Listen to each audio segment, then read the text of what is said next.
আরে তোর জামাই তোর টাকা, অথচ টাকা পাঠায় কারে? তার আব্বারে। আর খরচ করে কে? তার মায়ে। আম্মা, আমার শ্বশুর শাশুড়ি আমার অনেক ভালো জানে।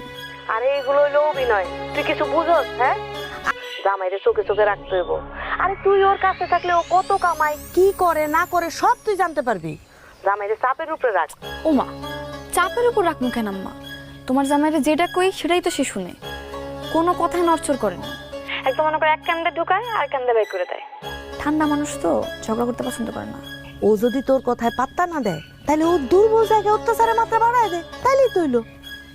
তাহলে তো সংসারে অশান্তি লেগে যাবে আম্মা। আহা, অশান্তি আসবো না, শান্তি আসবো। আরে তুই যদি ওর বাপ মার সাথে খারাপ ব্যবহার করা শুরু করস, তাহলে তো বাধ্য হয়ে তোরে ওর বাপ মার থেকে দূরে সরায় রাখবো।